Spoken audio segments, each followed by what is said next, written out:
Well, I think that any inspiration that stems from our relationship is a positive thing. So I like that. I like that, yeah, it shows up from time to time in both of our films. But as far as clearing the air, like getting the story straight, it wasn't about...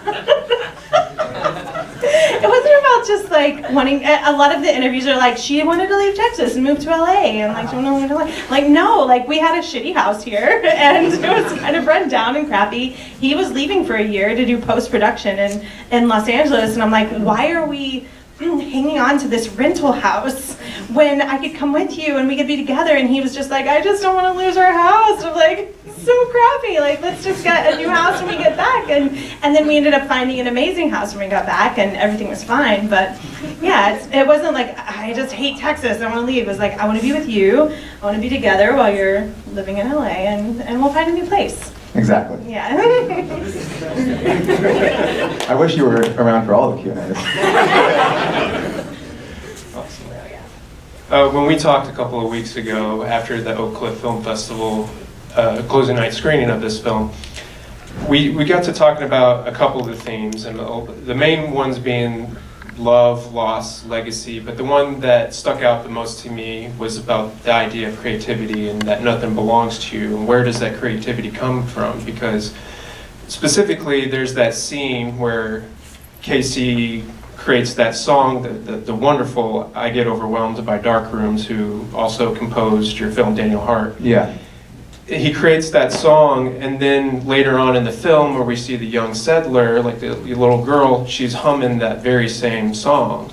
It's very subtle, you can hardly tell, but I picked up on it, and I'm glad that I was able to kind of discuss that with you. And so, and then on top of that, she hides a note underneath the rock, and so there's just so many things that kind of connect to that conversation that prognosticator has. Yeah. And so, like, what were your intentions with showing us those visuals, and what do you hope that audiences will take away from those things? I mean, I kind of wanted to remove the preciousness from things that are incredibly precious to us. And so the idea there is, you know, he's hearing a melody that he probably thought was his own, and it's not. It's just a couple notes that someone else probably sang once before. And the same thing with the note under the rock. It's just like another secret that matters to somebody else, and that he'll never know the answer to, and he has to be okay with that. So I like, you know, the movie is largely about letting go of, you know, of preciousness, whether that's nostalgia or physical things or a combination of the two. And so those were just little like signifiers that kind of point the audience in that direction, maybe on a subconscious level, because not everyone picks up on that melody that she's humming, but that was you know, the intention there. Right. And before I open it up to the audience, I got to ask the obvious question that you've probably been asked 100 times, and that's the pie sequence. Mm-hmm. And because I can't tell you how much I heard about this pie sequence out of Sundance, and all of my friends who saw it there were coming back, and they're telling me so much about this sequence because it's like 3 to 5 minutes long to see Rooney eat all of that pie, which is from Spiral Diner, the vegan chocolate pie, and I know you got your friend here that is behind that. And so, did you expect for it to have that traction, for it to blow up to this point where that's like one of the few main things that people talk about after they see it? Yeah, I mean, there was no way that we would have been like just completely oblivious if we hadn't like expected that. We hoped that the scene would work, and that we knew that if it worked, it would overcome any sort of expectations. And so it felt safe for it to become a touchstone, or for it to be a talking point, because people will go see the movie and they'll probably at this point know that that's going to happen, and there will be a certain degree of anticipation, and then like a minute and a half, 2 minutes into the scene, they're like, oh, this is still going on. It's happening, and there's nothing, and then all the expectations are just like, you know, you just set them aside and you have to just engage with that scene, because it's not sensational.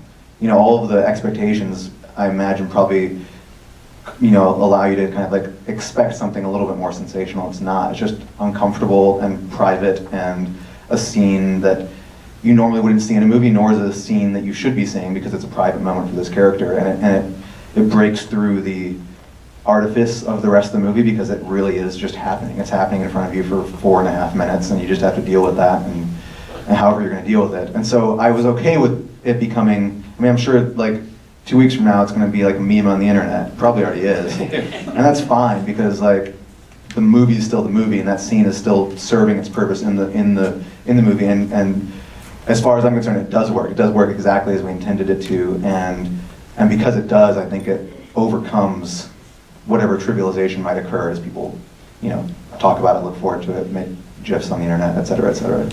Right, because you leave so much open that we can project so much of ourselves on screen to kind of fill in these voids, and so that's great. That's what makes this the great experience that it is. That so I can go home and sleep on it and continually thinking about it. Those are the kind of movies that I appreciate, and so thank you. Thank you. So, go ahead. I just wanted to give a shout out to Johnny Marshall, who did our sound design and mixing. Oh, I didn't say that.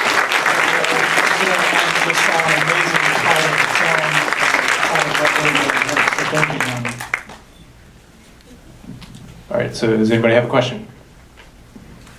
You right there. Hi, sorry. A little nervous. Honestly, the entire time I was watching the movie, the idea of what is tangible was like through my head the entire time, because it's like almost frustrating. He wants to reach out and touch, and you make it really visceral, like the inability to be able to do that. But what's interesting to me is more like, as far as emotionally goes, like the entire like idea of people wanting to be able to emotionally be tangible, like reach out physically, and that's something that's frustrating and something that we can't really control. And my question, and it's going to be funny to you, is because you obviously have great control over the idea of like actual medium and then emotional and all of those things. So all those like feelings like grief, loss, whatever. But my question to you is, what are like your top 3 like favorite things, like happiest things? Like in general? Yeah, in general. I just like, I've always wanted to ask the director who knows these kind of things, like just all these mediums, really honestly, like what are 3 things that make you happy? Can I answer for it? Let's see how. Like I really honestly always want to know what a director who I really respect and admire and like have just like the ability to be able to express these things. I always want to know just like what are these on the top of your head, like Yeah. 3 Coffee, happy, okay, coffee, cozy things, cozy things. and a combination of the 2. That's great. I mean, that's the first thing that comes off the top of my head. Of All right, things yeah, that- that's perfect. But those are like very like ephemeral things. Like so many things can apply to them. Absolutely. I mean, that's what's perfect about it. It's I probably should have said Augustine, but she, yeah, she's very You cozy. left your wife out of it, but that's cool too. All right, I just always wanted to ask that question. I probably, you know, it's not the best answers, but those are the first things that came to my mind. No, those are. They do make me very happy. Perfect.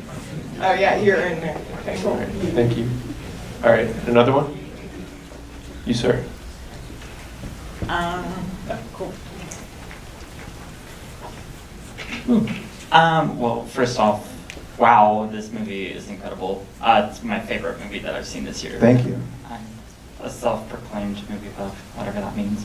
But my question to you is, I didn't know until tonight that you've actually worked with Rooney and Casey as a pair together on a film before. Obviously, I haven't seen it yet because I just found that out, but really excited to see it at some point. But I was just wondering, with this movie, since you worked with them before and the film was pretty successful, were you thinking of them when you were in the pre-production stage for this? Or was it just like, oh, my pals Casey Affleck and Rooney Mara, can you please be on this project? It was a little bit of both, because I wanted to make this movie entirely with friends. I didn't want to have, you know, have to try to convince strangers to, you know, embark upon this bizarre journey. So you know, the familiarity that we already had with each other was helpful. That just made everything easier. They trusted me already. they were willing to just come hang out in Irving, Texas for a summer and not tell anybody. But the other thing that was important was that they have very little screen time in the movie before, you know, Casey gets covered in a bedsheet. And I wanted to make sure they felt like a real couple and that they had a sense of like, you know, that you believe that they loved one another. And the chemistry that they have is phenomenal. And that's something we learned on the first movie together. We learned that if you put the two of them on screen together, you just want more of the two of them. They're really, really good together. And the first movie we made with them originally only had like 2 scenes with them, and they were apart for the entire movie. And as soon as we got them on screen together and we're shooting them, we're like, we need to write more scenes because they're so good together. It really kind of changed that movie and made it far more romantic than it was intended to be. And I wanted that same thing to happen here. I wanted that romanticism that they can bring to their relationship. I wanted that to, you know, infuse the movie. So it was both of the reasons.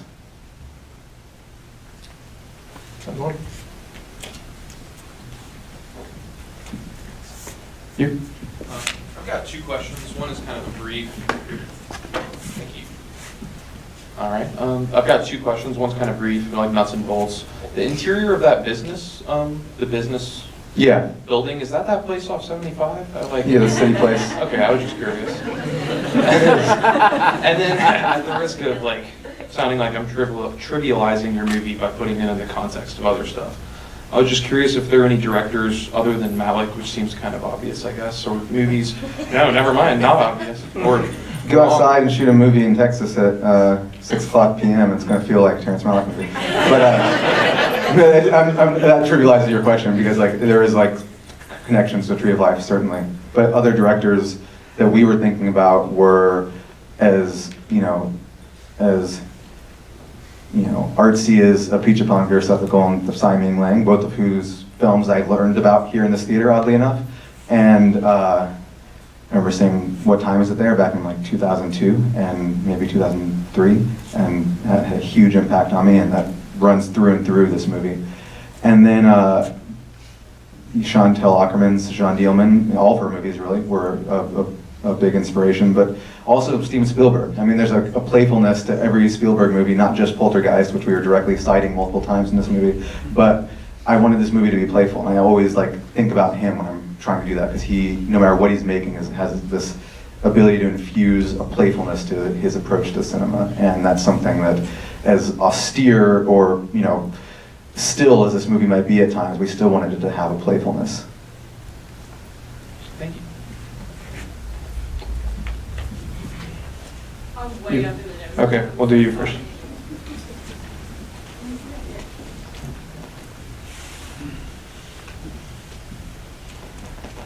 First of all, I just have an appreciation that you filmed throughout Dallas, throughout Fort Worth. This is a really interesting time and place to be filming a ghost story. Right now, we have so much industrialization, knocking down of whole neighborhoods, towns.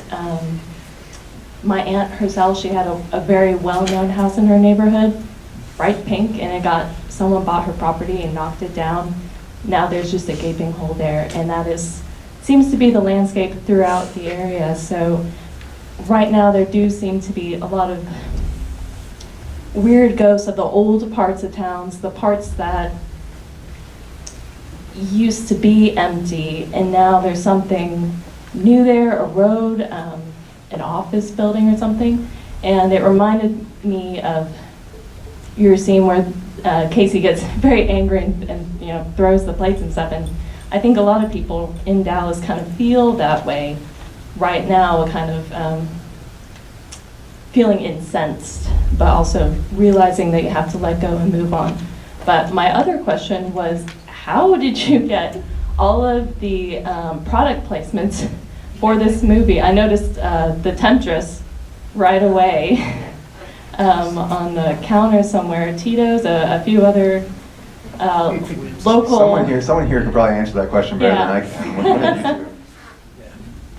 did you do? William Sidney. We had this. How old was he? Anyway, we had a great. He's amazing. He's worked with these guys, and he just reached out to people. He's got a whole catalog of people that he reaches out to, and I think that, most of it came through that. U-Haul's in there. The Tito's, I did notice the Tito's too. Yeah. But yeah, Tito's. Yeah, coffee, what was the coffee? Oh, Tweet, yeah, there you go. Tweet coffee. You just ask. It's easy. Oh. There was no sponsors. Oh, But it they was just, sponsor by providing stuff. it's just nice to see familiar products that aren't so big, but I like that it also felt like a different kind of ghost in the movie, like getting deja vu, seeing something that out of context that you're not expecting to see, and then it sparks something inside of you, and you go, oh yeah, you have an emotion tied to it. Wonderful. All right, so thank you. Beautiful, thank you. You're right here in the middle. Sorry, I had a question too, real quick, since I'm sitting right here. Do you mind if? Yeah, go I've for it, been go for waiting it, here. while the mic is being passed. Thank you. No, all the way in the back. There's someone who's holding, the gentleman who's holding the microphone. Yes, what do you suspect may have happened had Casey not jumped off the building? I think it would have kept going in that direction, and we would have had to figure out what happens in the future. I'll go see Dunkirk. Yeah, it just would have kept going. It would have been like, more like, maybe it'd been more like a Valerian, another movie open this weekend, and then it would have turned into Mad Max, and we stopped at Blade Runner though. There was like this entire sequence that what I did that did turn into Valerian, but we just scrapped it. Thank you. So You someone with else the has mic? the microphone at the moment. Hello. Hi. First of all, I am so drawn to your films. I think they're amazing. Ink and Body Saints was like so incredible to me, and you have such a way of kind of being different outside of the genre and kind of reinventing these ideas. Like a suicidal ghost is not something I expected to see on the screen tonight. I guess my question, something that stands out to me in your films is like this really like palpable intimacy that you can feel, and I know you kind of touched on it with working with Rooney and Casey before. But I guess how do you kind of create that intimacy, or what do your actors bring, or what does your team bring to have that be so understandable and like in your face and in your films? I mean, the most I can say is that I just try to strip stuff away that might get in the way of that intimacy, because that always matters to me. Like that's something that really matters to me, and those are the moments in my movies that I'm always usually the happiest with, when it feels like there's something truly sincere occurring between two people, or even if it's just one person, but nonetheless having like those intimate moments really are one of the reasons I make movies. And it's definitely the actors a lot of the time, and it's also the cinematographer and the entire crew just working to kind of create a space where you can capture that. But it does all start with the screenplay and trying to, get to the heart of the matter of any given scene and get rid of all of the stuff that might clutter it and get in the way. So all of my movies are usually, on a narrative level, very, very simple. Like there's never like crazy twists or turns. There's nothing too, out there that ever happens. I mean, setting aside the fact that this is a movie about a ghost and all that, but it's always pretty cut and dry in terms of like the literal progression of the narrative. But because I do that on purpose, and the reason I do it is because then you can kind of zoom in on these other moments that really matter to me, and hopefully resonate with other people as well. That's the stuff that I take away from the movie. So I want the story to get out of the way, so you can just set it aside and kind of move in for these intimate moments that really, to me, are what the movie's about. And I mean that for all of my movies. Like Pete's Dragon, the best parts of those movies are the ones where it's just like two characters having a heart-to-heart, and sometimes one of those characters is a giant CG dragon, but nonetheless, it's just two characters having a moment together, and those are that dynamic, that intimacy, when you can get it truly with the appropriate amount of honesty and sincerity, I think really is special, and I'm always aspiring to capture that. Thank you. Thank you.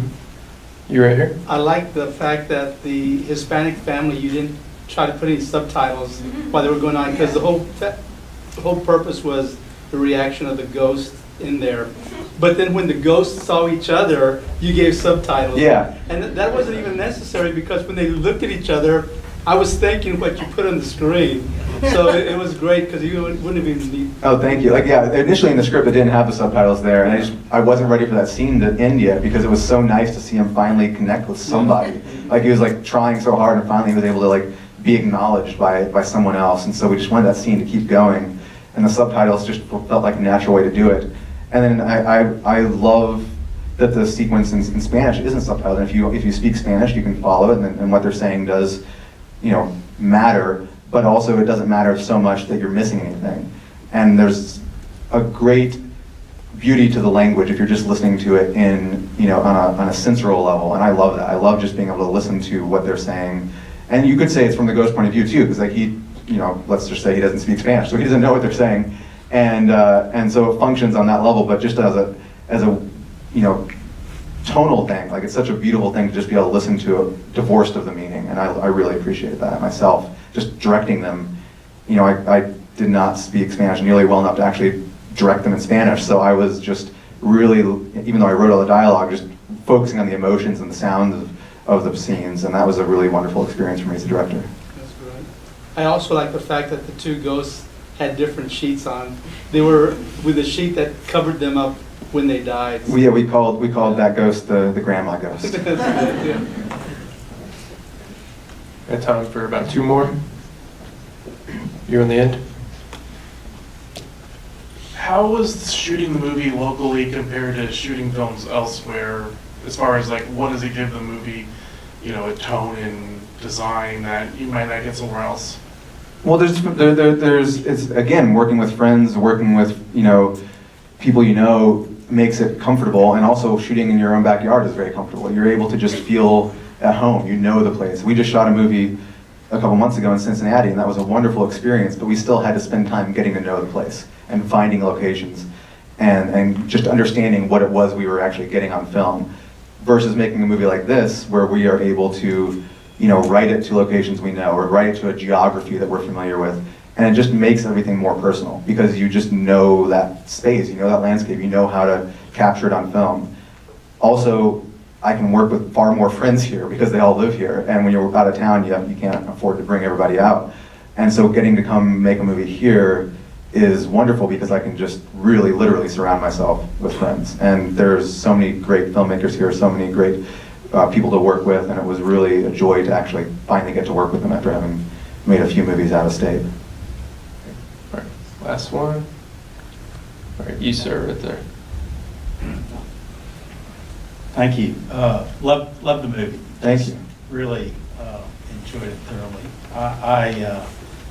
I'm curious about comparing your ghost to ghosts that have been in other movies that indicate or show a spirit that's wandering the world after death. And Patrick Swayze. Yep. And rest in peace. The ghost in Mrs. Muir. Actress. Beetlejuice. Lived in Dallas. Yeah. Okay. And you're portraying an afterlife. Okay. And it's tongue in cheek, and I loved the way the ghost was portrayed. I just thought that was terrific. But I'm curious about your idea and your thoughts and maybe your personal belief in afterlife. I am open to anything really, but I don't have any expectations, and I didn't want the movie to feel prescriptive in any way. I didn't want to say like, here is what I believe. Here's what I believe will happen. I didn't want this to feel literal in that sense, in terms of its representation of any particular set of beliefs or any type of faith. And in so much as it's not meant to be taken that way, it's not reflective of what I believe. And what I believe is something I'm still processing and searching for, and I don't want to foist that search on anybody else, but I wanted this movie to be inclusive of what anyone else might want to bring to it. I didn't want to exclude anybody. I never wanted to feel like this was a rejection of any ideas or beliefs, or a movie that purported to be the antithesis of any set of beliefs or any particular faith or not, or lack thereof. So the movie is very open in that regard, and it doesn't mirror my own personal belief system, but it definitely comes from me. So it's even though it doesn't reflect that, it's still very personal in that regard. Thank you. Thank you. That was a good final question, if that was the last question. I have one. Oh, great. Okay. This is for all of y'all. So, when I grew up, I always was fascinated with history, and my attachment to my town, which I grew up in, was Denton, Texas. And so to be on the square and see the courthouse, and I'm so fascinated to go into the coffee shops and open up the books and see old pictures and just see how it was. And I wish so much that I could just sit there and just watch everything change from the beginning that it started and then where it's going to end up. And so I'm curious for each of you who want to participate in this question, outside of just your house that you had with your wife, like what place would you be most interested in seeing the history of? Oh, that's a tough question. Like in Texas or in general? Anywhere that you have an attachment to. Anybody else want to tackle that one first? I'd be really interested in seeing the history of the Earth. Just watch the beginning of Tree of Life. There you go. Yeah, no, I'm with you. Anywhere I am, I'm interested in that. I mean, I think it's a very general curiosity. But it is, I grew up in Fort Worth, and it is interesting to every once in a while drive through my old neighborhood where I grew up and see how it's changed, how the house I grew up in is a different color, how they tore down the garage and all that kind of stuff. And it's always nice to revisit the physicality of a place. And the one thing that can never change is what you remember it, whether it's right or wrong. Memories aren't very reliable, but it is nice to have a physical place for those. Yeah, I think I like looking at those books that show you the history of a city or a neighborhood, and just like year by year you flip through, and it doesn't matter, what city it is. They're always fascinating to watch that sense of progress. So I kind of feel like anywhere would be great. If you had the ability, it wouldn't really matter. Like, let's set aside the fact that means like that's pretty cool that you can just sit there and watch history progress. Like anywhere would be great. Like, but I don't. Yeah, there's places that are personal to me, but I wouldn't limit it to that. Once you're watching history progress from an omniscient point of view, it's like, show me anything. That's pretty cool. We live in an old house, and like our bathroom is a real mess. And this bastard, somebody just put a hole in the floor, and I want to know who or why they did that. That's better. Great. All right. Thank you so much for coming out tonight. We have 10 copies of the soundtrack to give out, and we couldn't figure out what we should do to give them out, so we're just going to throw them one at a time, like a ninja star, and try not to hurt them. No, we're trying to get the word out with this movie, because even though it's playing at this theater and we're excited that it's opening across the country, we're still like, it's a tiny movie and needs a lot of support. And so if you post about it on social media right now and show that to us, first 10 people to do it, we'll give you a copy of the soundtrack. Is that hashtag the ghost story? Hashtag the ghost story, whatever.